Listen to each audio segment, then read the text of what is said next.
Hello साथीहरू, आज चाहिँ नमस्ते।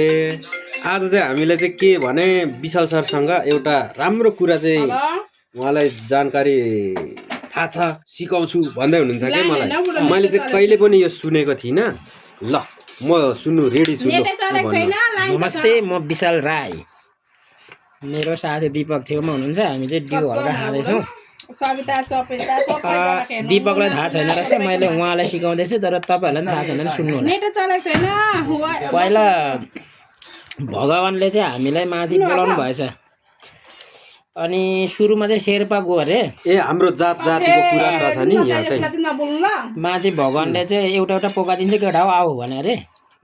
हाम्रो जात जातिको थिएछ त्यतिखेर हैन। अनि सुरुमा शेर्पा पुग्नु भएछ, शेर्पा पुगेछ। ए पुग्नु भएछ, हामी चाहिँ सम्मान बोल्न आउँदैन।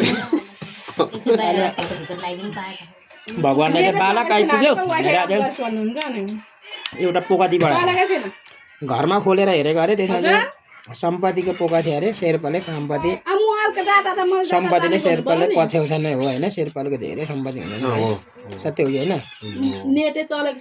अनि फेरि पछाडि चाहिँ दगुर्दै पुग्यो। पछाडि शेर्पा दि पठायो। अनि त्यसपछि पछाडि चाहिँ छेत्री बाहुन पुगेछन्। उनीहरूलाई नि एउटा पोका दि पठायो अरे। घरमा खोलेर हेर्दाखेरि चाहिँ त्यो बुद्धिको पोका थियो अरे। अलिक बुद्धिजीवी हुन्छन् रे। साले मतुवा जाँडिया त जाँड खाँदै खाँदैछ, ढिलो पुगेछ। खाएको छैन, हामी डिउ खाँदैछौँ। के गर्छ हामी चाहिँ डिउ खाएको है तर। अनि आइपुगेस् भने अरे भगवान्ले रिसाएर आइपुगे भने अरे। त्यो पोका झुन्डेछ, झिकेर लैजा भने अरे कि। त्यो चाहिँ कुन जातिलाई? राई। मातुवा मार्दै गएछ, ढिलो पुगेछ नि त। अनि त्यो पोका चाहिँ लिएर आएछ, घरमा खोलेको अरे। माखालाई रिसको पोका पो थियो।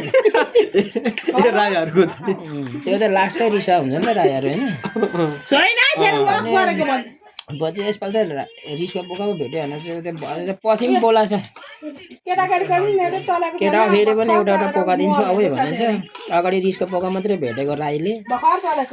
लास्ट टाइममा चाहिँ त्यो फेरि पछि बोलाउँदा त कुदेर गएछ अगाडि। भरे त काँसा थाल भरि दारी जुङ्गा थियो अरे। अनि यसरी लगाइदियो अरे दारी जुङ्गा। पछि कसलाई पुग्दैन जा भनी पठायो अरे। थोरै लगाइदियो पठायो दारी जुङ्गा। हाम्रो थोरै छैन। लास्ट टाइममा चाहिँ फेरि पछि चाहिँ अनि यो छेत्री बाहुन पुगेछन् कि उब्रेछ सबै दारी जुङ्गा। सबै लाएर जाए भनेर ती पठाएको अरे। अहिले छाती चाप सबै छेत्री बाहुनको जुङ्गा हो। मैले पौडी खेल्दा हाम्रो साथीको देखेको के एकदम उनीहरूको चाहिँ छातीमा हुने रहेछ, यस्ता काखतिर होइन, दारी जुङ्गै हुने रहेछ। ल है त तपाईँहरूले पनि जानकारी पाउनुभयो नि। ल जानकारी पाउनु भने धन्यवाद। अझै पनि यस्तो सुन्नु मन थियो भने चाहिँ तपाईँले फलो के गर्नुपर्छ? लाइक कमेन्ट सेयर गरिदिनु। डोय अन्डा फुटिङ कि कटिङ। विशाल राई तपाईँ के छ? विशाल पालिखे विशाल पालिखे। उर्फ खबाबु। ल धन्यवाद।